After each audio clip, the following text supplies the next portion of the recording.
Fashionable बहू, संस्कारी ननद। शोभा की इकलौते बेटे साहिल ने एक फैशनेबल लड़की विभा से लव मैरिज कर ली और उसे अपने घर ले आया।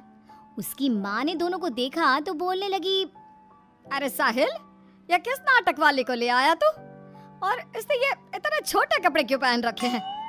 माँ, ये नाटक वाली नहीं, आपकी बहू है। मैंने इससे शादी कर ली है। विभा, माँ के पैर छुओ। कम ऑन साहिल, मैं किसी के पैर नहीं छू सकती।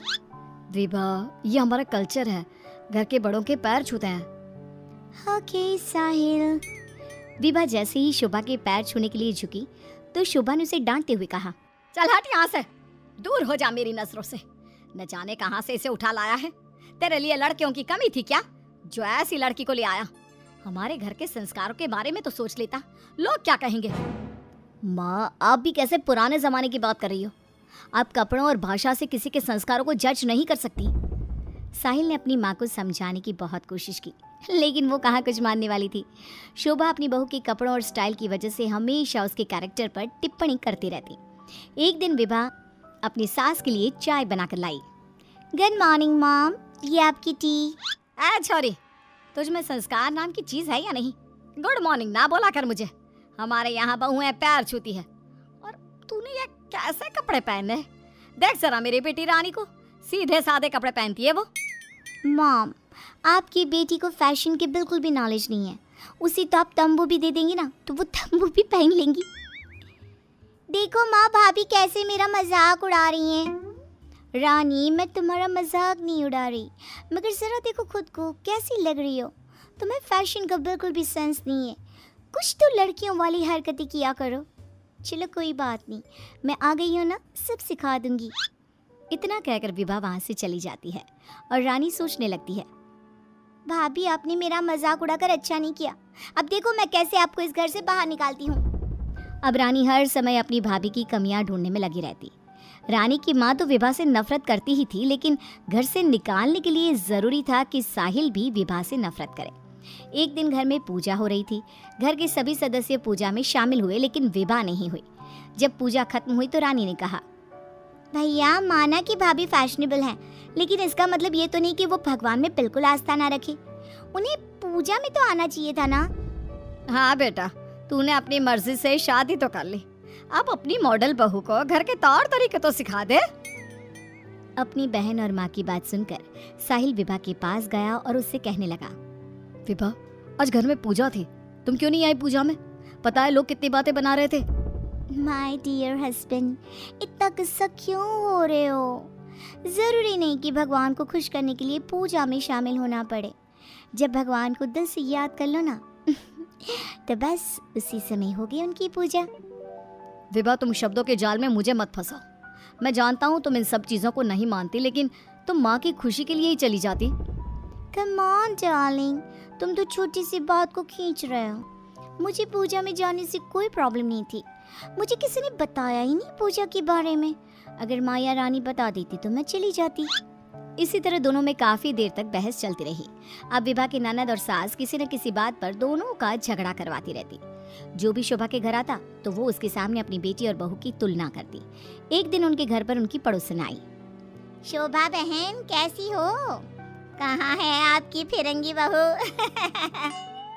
अरे घूम रही होगी आधे कपड़े पहनकर कहीं।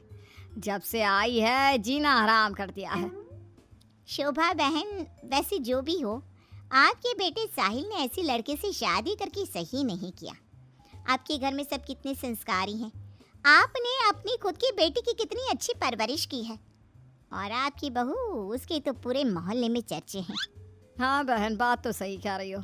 एक मेरी बहू है जिसे ना बात करने का तरीका आता है, ना कपड़े पहनने की तमीज़ है, और एक मेरी बेटी है, संस्कारी, सुंदर, सुशील, सर्वगुण संपन्न है मेरी बेटी।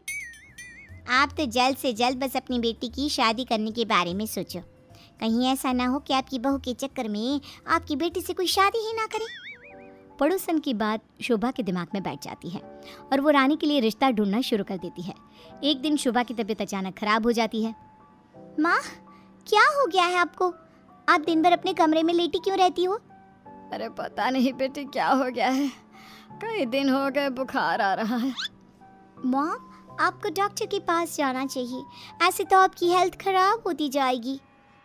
ओ अंग्रेजन, अपनी अंग्रेजी अपने पास रख। माँ किसी डॉक्टर के पास नहीं जाएगी। मैं अभी माँ को काढ़ा बना कर देती हूँ, माँ बिल्कुल ठीक हो जाएंगी। लेकिन रानी, डॉक्टर ब्लड टेस्ट करके बता देगा कि मॉम का फीवर क्यों नहीं उतर रहा। इसी तरह कई दिन हो गए। शोभा का बुखार उतरने का नाम नहीं ले रहा था और रानी उन्हें डॉक्टर के पास जाने नहीं दे रही थी।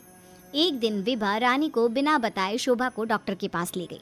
शोभा को 4-5 दिन हॉस्पिटल में रहना पड़ा। इसी बीच विभा ने अपनी सास की बहुत देखभाल की, लेकिन रानी एक बार भी अपनी माँ से मिलने नहीं आई। बहू, मेरी इतनी ज़्यादा तबीयत खराब थी, लेकिन रानी मुझसे एक बार भी मिलने नहीं आई।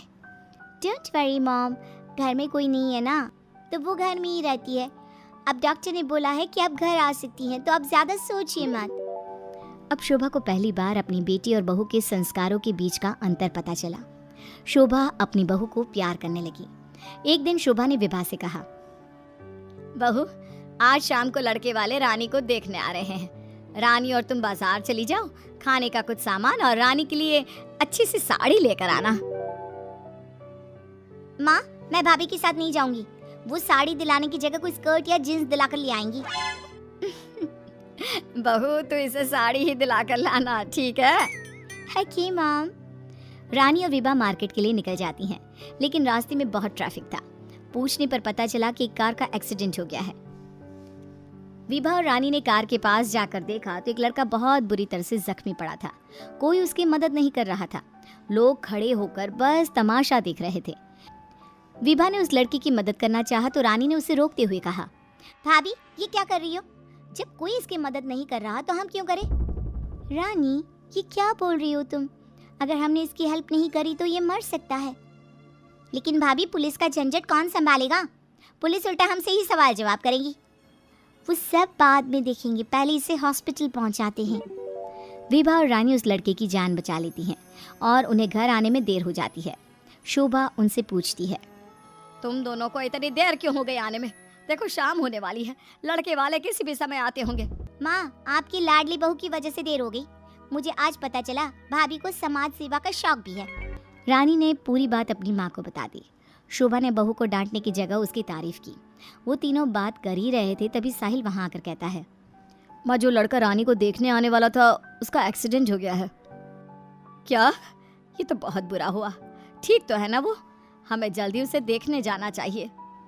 माँ, वो ठीक है, उसके घर वाले बता रहे थे कि 2 लड़कियों ने उसे हॉस्पिटल पहुंचाया है। अगर वो उसे वक्त पर हॉस्पिटल ना लेकर जाते तो उसका बचना मुश्किल था। 2 लड़कियों ने? डार्लिंग, हमने भी आज एक लड़की का हॉस्पिटल पहुंचाया था। कहीं ये लड़का वही तो नहीं जो रानी से मिलने आ रहा था? सभी हॉस्पिटल पहुंचे तो ये लड़का वही निकला जिसकी जान विभा और रानी ने बचाई थी। सब ने दोनों की बहुत तारीफ की। रानी ने अपनी भाभी से माफी मांगते हुए कहा, भाभी, मुझे माफ कर दो। मैंने हमेशा आपको गलत समझा। अगर आप ना होती तो मैं कभी भी किसी अनजान आदमी की मदद ना करती। डोंट क्राई डियर, हमें अच्छे काम करते रहने चाहिए। साहिल दोनों की बात सुनकर कहता है, देखा रानी, मैं कहता था ना, संस्कार चरित्र में दिखाई देते हैं, कपड़ों और भाषा में नहीं। इसीलिए कभी किसी के कपड़े देखकर उसका कैरेक्टर सर्टिफिकेट नहीं बनाना चाहिए।